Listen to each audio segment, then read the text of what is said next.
Jadi, pertama tentang Natal bersama, ini musti didudukkan juga. Dulu sejarahnya kan, eee, Kristen Katolik dan Kristen Protestan itu merayakan Natal sendiri-sendiri. Di masa Orde Baru kemudian dibarengkan, maka muncullah di situ istilah Natal bersama gitu. Mmm. Jadi bersama antara Kristen Katolik dan Kristen Protestan. Makanya ini aneh sekali kalau ini hari Natal bersama diartikan Natal bersama antara Islam dan Kristen, loh Kristen bersama Islam. Apalagi kemudian terlibat menjadi panitia dan sebagainya.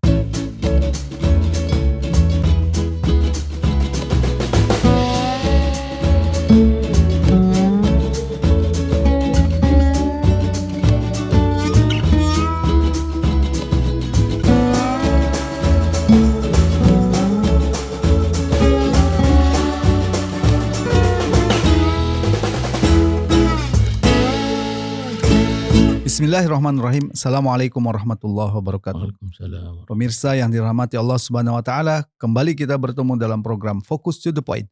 Kali ini kita akan membahas Islam dan toleransi. Untuk itu kita akan membahas ini dengan Ustadz Ismail Husanto. Assalamualaikum Ustadz. Waalaikumsalam warahmatullahi wabarakatuh. Seringkali perayaan Natal yang didorong umat Islam untuk hadir itu dengan alasan toleransi. Bagaimana Islam menempatkan masalah ini? Ya, Assalamualaikum warahmatullahi wabarakatuh. Islam itu adalah agama yang sangat mengerti bagaimana dia memperlakukan agama lain termasuk para pemeluknya dan ibadah mereka serta tempat ibadah mereka. Mengapa? Karena di dalam Islam ada ajaran yang sangat jelas mengenai soal itu semua. Misalnya bahwa kita ini tidak boleh memaksa mereka untuk masuk ke dalam Islam. La ikraha fiddin, itu kan toleransi paling dasar gitu. Sebab ini hari tidak sedikit orang itu yang memaksakan satu keyakinan kepada orang lain. Islam itu jelas sekali. Mengapa? Karena keyakinan itu tidak akan mungkin ada di dalam diri seorang secara kokoh kalau itu dipaksakan. Itu satu. Terus yang kedua, Islam juga melarang kita ini untuk menghina Tuhan-Tuhan mereka gitu. Katakanlah seburuk apapun menurut kita Tuhan mereka, setidak pantas apapun Tuhan mereka menurut kita, itu kita tidak boleh. Mengapa? Karena mereka akan balik menghina Tuhan kita dan itu tidak boleh. Itu termasuk juga peribadatan mereka. Kemudian yang ketiga, kita tidak boleh juga menghalangi ibadah mereka. Nah, termasuk di sini misalnya kalau kita bicara tentang Natal. Jika itu Natal itu adalah ibadah mereka, keyakinan mereka, ya sudah, itu adalah keyakinan mereka. Kita tidak bisa menghalangi mereka, termasuk juga kemudian menghalangi ibadah di tempat ibadah mereka, apalagi kemudian merusak. Jangan lagi di saat damai, di saat perang pun itu gereja kan tidak boleh dijadikan sebagai objek perang. Itulah mengapa misalnya di Irak, di Mesir, Irak ya pernah menjadi pusat kekuasaan Daulah Abbasiyah lebih dari 400 tahun, itu masih banyak gereja-gereja di sana. Mesir itu dikuasai oleh Islam melalui Amr bin As, sampai sekarang masih hidup damai orang-orang dari suku Koptik yang beragama Kristen gitu. Nah, jadi itulah ajaran Islam mengenai toleransi. Tetapi toleransi mesti dipisahkan atau dibedakan dengan partisipasi. Jadi toleransi itu bukanlah partisipasi. Mengapa? Karena Islam melarang untuk kita berpartisipasi dalam agama mereka atau dalam ibadah mereka, apalagi dalam keyakinan mereka. Termasuk dalam hal ini soal Natal. Dan itu jelas sekali sudah difatwakan oleh MUI pada tahun 1981 gitu.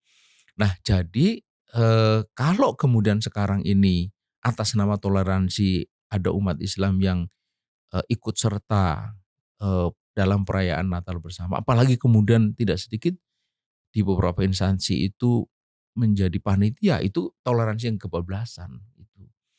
Jadi mestinya hal itu dicegah dan tidak boleh dilakukan. Dan kalau ada orang yang memaksakan, maka kita harus mengatakan dialah yang tidak toleran gitu. Bukan orang yang tidak mau itu yang kemudian dituding sebagai tidak toleran. Yang memaksakan itu yang Termasuk toleran. memaksakan kalau kita lihat walaupun sekarang sudah jauh berkurang ya, Ya. di toko-toko, di supermarket Ya. itu seolah memaksa memakai atribut-atribut. simbol-simbol Ya. atau atribut-atribut Ya, Natal ya, ya. ya, Itu bagian dari ya, pemaksaan. ya. Kalau saya sendiri melihat begini, Ustaz. Kalau dari pihak umat Nasrani sendiri, Ya. saya melihat sebatas yang saya tahu tuh tidak ada sebenarnya dorongan untuk mengajak umat Islam merayakan Natal bersama. Ya. Ini sepertinya bahkan muncul dari beberapa kalangan umat Islam sendiri atau elit-elit politik. Apa kepentingan memunculkan isu toleransi ini, Ustaz? Iya. Jadi pertama tentang Natal bersama. Ini mesti didudukkan juga. Dulu sejarahnya kan Kristen Katolik dan Kristen Protestan itu merayakan Natal sendiri-sendiri. Di masa Orde Baru kemudian dibarengkan. Maka muncullah di situ istilah Natal bersama gitu. Jadi bersama antara Kristen Katolik dan Kristen Protestan. Makanya ini aneh sekali kalau ini hari Natal bersama diartikan Natal bersama antara Islam dan Kristen, loh Kristen bersama Islam. Apalagi kemudian terlibat menjadi panitia dan sebagainya. Kemudian yang kedua, apalagi kalau partisipasi umat Islam itu diargumentasikan dengan istilah toleransi. Itu lebih keliru lagi. Sebab sekali lagi toleransi itu bukan partisipasi atau tidak boleh diwujudkan dengan partisipasi. Toleransi umat Islam itu ya dengan membiarkan mereka. Tidak boleh mengganggu. Itulah toleransi kita. Dan Islam memang tidak mengganggu sama sekali. Tidak mengganggu sama sekali. Kalau kemudian dibalik, bukankah ketika Idul Fitri mereka hadir dan sebagainya itu, Idul Fitri itu hanya menyangkut soal tanggal 1 Syawal. Di dalamnya itu tidak ada keyakinan apa-apa. Apa keyakinan kita terhadap 1 Syawal? Kecuali bahwa 1 Syawal itu tidak boleh puasa. Itu saja sebenarnya kan. Makanya disebut Idul Fitri, hari raya berbuka. Tapi kalau Natal, di situ ada keyakinan. Yang keyakinan itu jelas sekali bertentangan dengan kita punya keyakinan. Dengan akidah Islam yang jelas sekali disebut dalam surat Al-Ikhlas itu. Lam yalid walam yulad, tidak beranak dan tidak diperanakan. Jadi jelas sekali tidak bisa disepadankan atau tidak bisa diumpamakan dengan Lebaran atau yang lainnya. Ya, ada memang yang menggunakan prinsip resiprokal ya dalam toleransi ini, Ustaz. Jadi seperti kata Ustaz tadi, jika umat Nasrani ikut dalam atau mengucapkan selamat terhadap Hari Raya Idul Fitri atau ikut dalam kegiatan Hari Raya Idul Fitri, maka umat Islam juga seharusnya begitu. Itu prinsip ini kan sering dijadikan argumentasi dalam masalah toleransi. Apakah tepat itu? Iya, sama sekali tidak tepat. Kalau memang begitu, mending ya sudahlah kamu nggak usah, daripada kita harus resiprokal begitu, ya harus membalas. Ya udah mending kau pas Lebaran nggak usah kasih ucapan kepada kita. Kita nggak apa-apa nggak. Orang Nasrani juga akan mengatakan begitu ya. Iya, ketimbang kita nanti di Natal harus balas memberi ucapan selamat kepada mereka. Ucapan selamat itu bukan sekedar ucapan selamat. Karena kalau kita kembali kepada Kamus Besar Bahasa Indonesia, apa itu makna selamat itu? Di sana itu ada. Jadi selamat ya, itu ada pengertiannya. Kamus Besar Bahasa Indonesia mengatakan selamat itu atau ucapan selamat adalah pengharapan, doa dan pengharapan akan kebaikan gitu. Pertanyaannya kita ya sebagai seorang Muslim, betulkah kita itu mendoakan dan mengharapkan kebaikan terhadap sesuatu yang kita sendiri jelas-jelas itu bertentangan dengan kita punya akidah gitu. Bener nggak? Kan nggak jawabannya gitu. Wong Allah saja marah kok.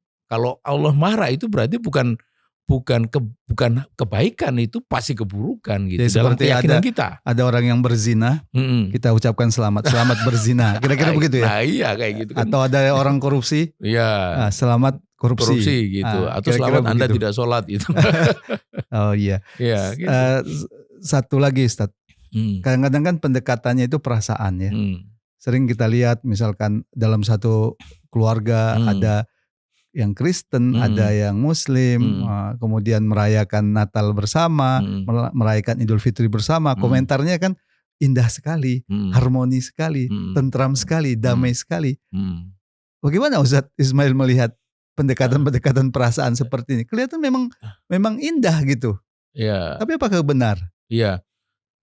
Jadi disitulah kita ini memang harus punya tolok ukur. Tolok ukurnya apa? Tolok ukurnya itu kalau kita ini beragama itu tolok ukurlah agama. Kalau itu akidah tolok ukurlah keimanan kita kepada Allah Subhanahu wa taala. Jadi bukan sekedar harmonisasi. Kalau itu harmonisasi itu melanggar prinsip-prinsip dari akidah itu, maka itu harmoni yang salah gitu.